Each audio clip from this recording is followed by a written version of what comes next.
Hi, I'm Tiffany Matthews, and I'm your writing mentor for this session.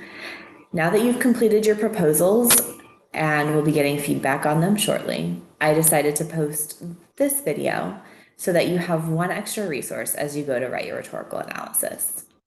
I created a Prezi that I will also share with you below. You'll have the link if you'd rather just look at that directly rather than listening to this video.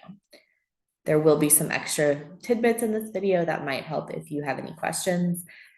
But either way, if you review it or you listen and you have questions, please feel free to reach out to me and ask. So, what is rhetorical analysis? That's where we're going to go ahead and start. And it is a critical analysis and evaluation that is really looking at why a business or an organization is putting out the information that they're choosing to put out. It's considering all of the different rhetorical appeals and how those are used in order to create an effective reason for you to support that business or organization. As the person doing the analysis, however, you might notice that the business or organization that you're analyzing does not do a good job utilizing all of them. So what your task is to look at what they're doing and figure out whether or not you think it is effective or not, and to talk through those points. Why are we writing them? It helps to understand the credibility of the businesses and the organizations that you frequent. It helps to consider them and to consider the information they're putting forth and to slow us down so that we know what the messages we're receiving are and where they come from. It helps us develop critical thinking skills that can be applied to writing, but also the real world situations of which businesses we frequent and why.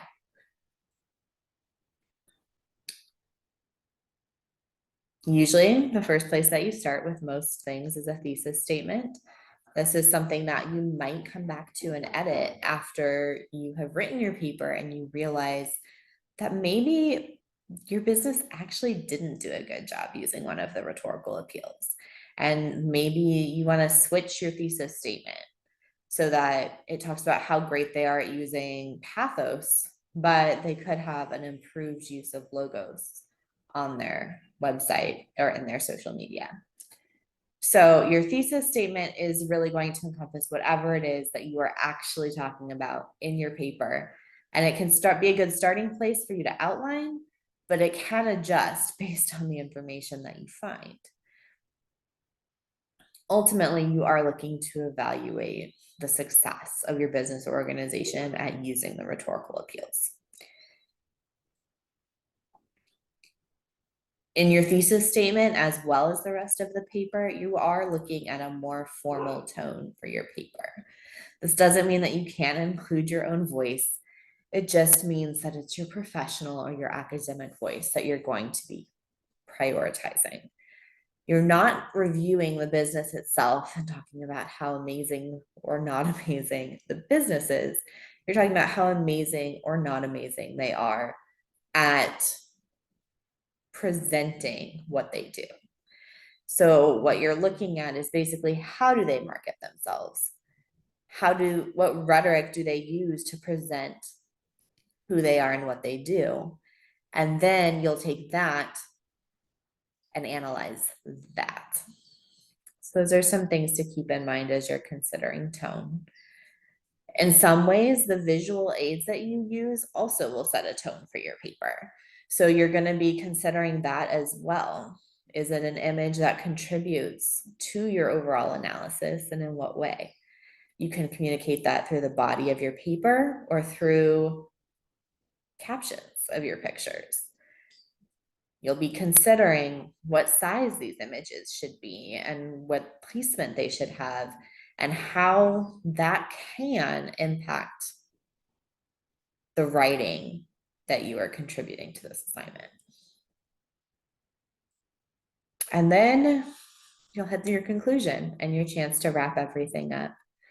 And this is a great place for you to summarize ideas, talk about what you feel was successful, and leave a lasting impression on your readers and the audience who you have been speaking to.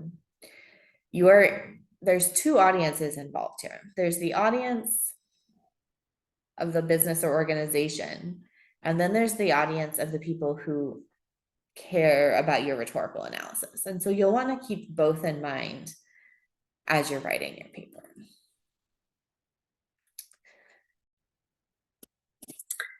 For your peer reviews, you'll be submitting your project to two places on Canvas. One is for your instructor to grade, and then one is for these peer reviews. And when you submit your project to that place on Canvas, after the due date, it will populate and it will give you two of your peers' papers to go ahead and review. And that will just be an opportunity for you to look over other work. You can see if there's anything you can learn or any insight you can share. And there's plenty of information on how to do that in that module of Canvas. So that will be a great opportunity for your first round of feedback for this paper. And after you have completed that, we will be looking at doing some revision workshops. So just look for an announcement from me for a revision workshop with me. But for now, I'll let you focus on the peer reviews that are coming up. In the meantime, if you have any questions, you can reach out to me at tnocta@asu.edu or through the Canvas inbox. I look forward to continuing to work with you this semester.